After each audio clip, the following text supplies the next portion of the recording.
విచారణే తప్ప ఇది ఇక్కడ కులాలను ఆపాదించడం అనేది సరే, ఎక్కడ జరిగిన ఏదైనా వైసీపీ ఏ రకంగా ఉపయోగించుకుంటుంది, ప్రతిదీ రాజకీయంగా ఎలా ఉపయోగించుకోవాలని చూస్తుంది అనేది మనకి తెలుసు. గత ఎంతో కాలంగా మనం చూస్తున్నాం. ప్రతి అంశాన్ని కూడా ఏదో ఒక రకంగా రాజకీయం చేయాలని చూస్తున్నారనేది.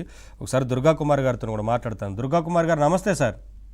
నమస్తే నవీన్ గారు, మన మిత్రులు కూడా అండి.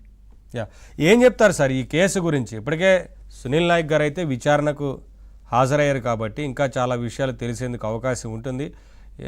ఈ కేసులో ఏం జరిగింది ఏంటి అనేది పూర్తి స్థాయిలో విచారణ జరిగితే అందరికీ ఒక అంటే మొత్తం ఇప్పటికే ఒక అంచనాకు వచ్చారు. కాకపోతే ఎక్కడి నుంచి ఫోన్లు వచ్చాయి ఏంటి ఇది కూడా ఒక అంచనాకు వచ్చారనేది కనిపిస్తూ ఉందా? ఏం చెప్తారు సార్?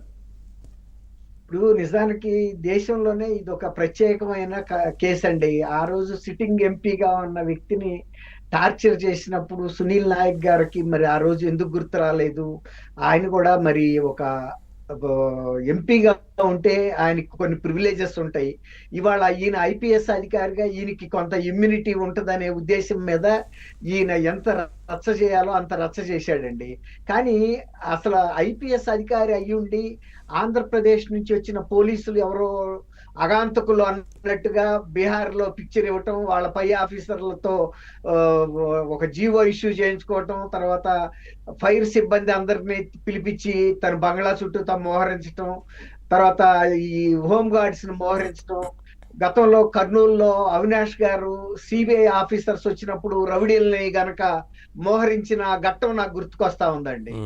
ఇది ఒక ఐపీఎస్ అధికారిగా ఉండి చట్టం తెలుసు కదా ఆయనకి, ఐపీసీ ఏంటి లేకపోతే న్యాయ సంహిత ఏంటి, అసలు అయినా తన మీద ఒక కేసు అక్కడ బుక్ అయినప్పుడు బుక్ అయిందా లేదా అనేది రుజువు చేసుకుంటే అయిపోతుంది.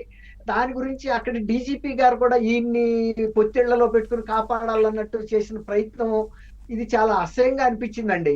ఆయన ముందే గనక డీజీ గారు, అవునయ్యా నీ మీద ఇలాంటి కేసు వచ్చింది కదా, మరి కావాలంటే ఇక్కడ నుంచి కూడా మేము పోలీసుల్ని ఎస్కార్ట్ ఇస్తాము, వెళ్ళి ఆ పోలీస్ అధికారుల ముందు విచారణకు హాజరవ్వాలని చెప్పాల్సిన అధికారి ఆయన కూడా తప్పుదోవలో పడి కొన్ని ఇది చేశాడు ఈయనకి ప్రొటెక్షన్ ఇవ్వటానికి.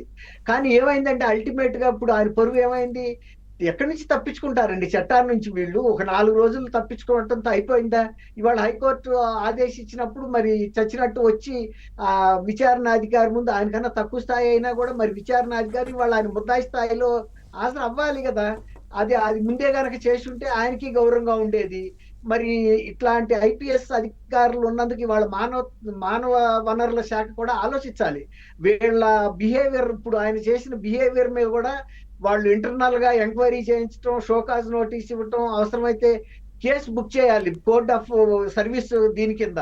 నువ్వు ఒక ఐపీఎస్ ఆఫీసర్ అయ్యి ఉండి ఐజీ క్యాడర్ లో ఉండి ఆంధ్రప్రదేశ్ నుంచి వచ్చిన పోలీసుల్ని ధిక్కరించి నువ్వు ఏం చేయదలుచుకున్నావు, ఎందుకు చేయదలుచుకున్నావు నీకు అనేది అడగాలి.